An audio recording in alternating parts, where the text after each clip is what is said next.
अभी हाल में हुए 2 उपचुनाव में चिराग पासवान ने एनडीए के प्रत्याशी को अपना समर्थन दिया था और अब कुडनी विधानसभा सीट पर उपचुनाव होने जा रहा है और चिराग पासवान जो है वो भाजपा के विरोध में अपना उम्मीदवार उतारने की तैयारी कर रहे हैं। जी हाँ, ये बात सत्य है कि चिराग पासवान जो है वो अपना उम्मीदवार कुडनी विधानसभा सीट से उतारेंगे। सूत्रों के हवाले से ये खबर मिल रही है और देख लीजिए कि कुडनी में जो जातीय समीकरण है वो कैसे है। वहां पर सबसे अधिक आपको अगर कोई मिलेगा तो वो सहनी समाज के लोग मिलेंगे, भूमिहार समाज के लोग मिलेंगे, यादव और मुसलमान समाज के लोग मिलेंगे। ये जो लोग हैं वहां पर अधिक मात्रा में है और सभी पार्टियां इन्हीं में से किसी एक को उम्मीदवार बनाने का प्रयास कर रही है। जहां अगर बात करें भाजपा की तो भाजपा किसी भूमिहार नेता को ढूंढ रही है जिसको वहां से प्रत्याशी बनाया जा सके, चुनाव लड़ाया जा सके।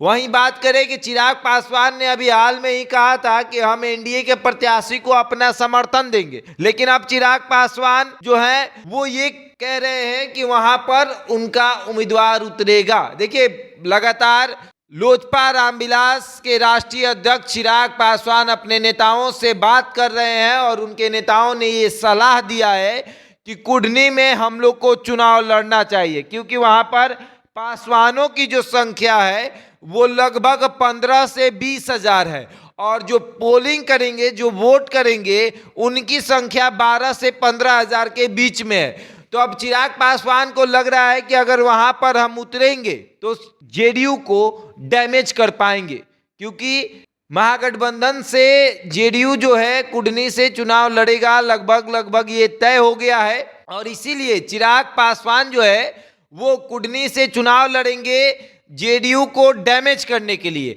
और भाजपा को डैमेज करने के लिए मुकेश सहनी वहां से चुनाव लड़ेंगे। अब देख लीजिए, एक तरफ महागठबंधन को डैमेज करने के लिए चिराग पासवान को उतारा जा रहा है तो दूसरी तरफ एनडीए को डैमेज करने के लिए मुकेश सहनी को उतारा जा रहा है। कौन निकलेगा? लड़ाई जो है वो बहुत दिलचस्प होने वाली है।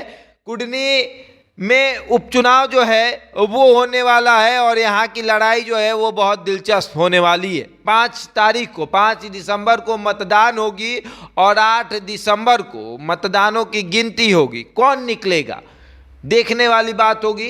फिलहाल अभी नॉमिनेशन की प्रक्रिया शुरू होगी, प्रत्याशियों के नाम की घोषणा होगी कि कौन वहां से चुनाव लड़ेगा, लेकिन जेडीयू वहां से चुनाव लड़ेगी, भाजपा वहां से चुनाव लड़ेगी, मुकेश सहनी की पार्टी वीआईपी चुनाव लड़ेगी और चिराग पासवान की पार्टी लोजपा रामविलास भी वहां से चुनाव लड़ेगी। यानी सीधे तौर पर यह समझा जाए कि जेडीयू को अगर कोई कमजोर करेगा तो वो चिराग पासवान और भाजपा को कोई कमजोर करेगा तो वो है मुकेश सहनी की पार्टी वीआईपी।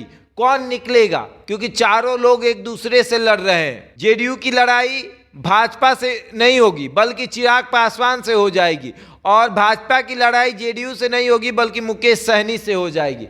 कौन निकलेगा इस लड़ाई में देखने वाली बात होगी। बहरहाल इस खबर में इतना ही। बने रहे हमारे साथ और देखते रहें द इंडिया टॉप।